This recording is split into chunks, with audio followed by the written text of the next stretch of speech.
Great to meet you, to see you both. Ken and I have talked several times, but Rachel, it's been wonderful to hear your thoughts through the past couple of hours. I logged on, I think around 8 Eastern Standard Time. That's so nice that you logged on and watched us. Yes, of course.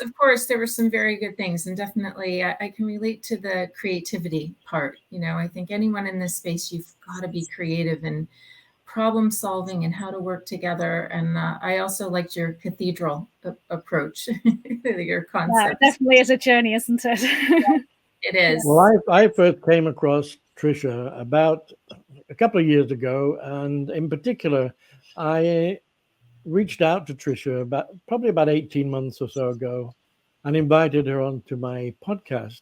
Tricia is the Chief Commercial Officer, or was back then, of Renewcell, now of the newly reborn Circulose.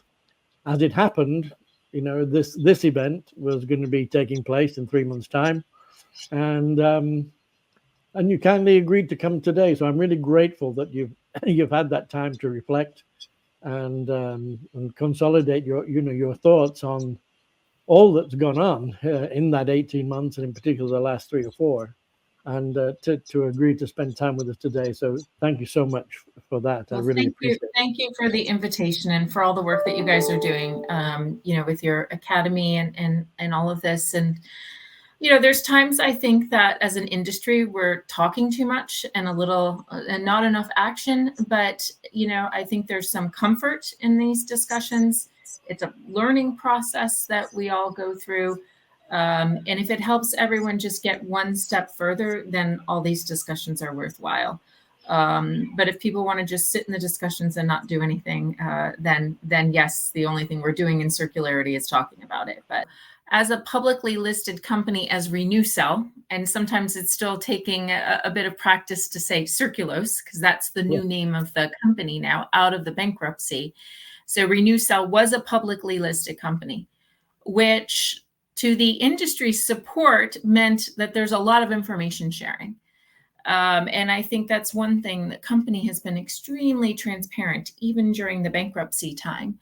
And that's also allowed me to have more conversations with the market and figure out as an industry where we're going. And, you're right. There were so many of these headlines, the failure of Renewcell and this and that. And, we can't look at it as a failure. There's a lot of learnings that come out of this. And that's where during the 3-month bankruptcy period, as a member of this industry for decades, I feel like it's important that we unpack that.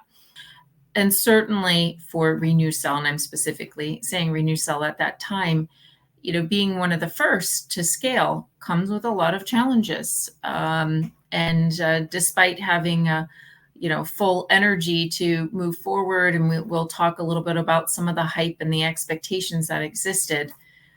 Certainly the market wasn't really ready, and they weren't willing to take that step. So let's go into this a little bit further. And this presentation that I put together, I have given this a couple of times within larger groups with the UNFCCC, as well as with individual stakeholders, so that brands are also taking that time to reflect on what went wrong. And I'll explain a little bit more of some of those learnings as well. But before we talk about what went wrong or failure, I like to highlight what went right. To watch the full recordings and to register to attend the next summit, go to summit.realcircularity.com.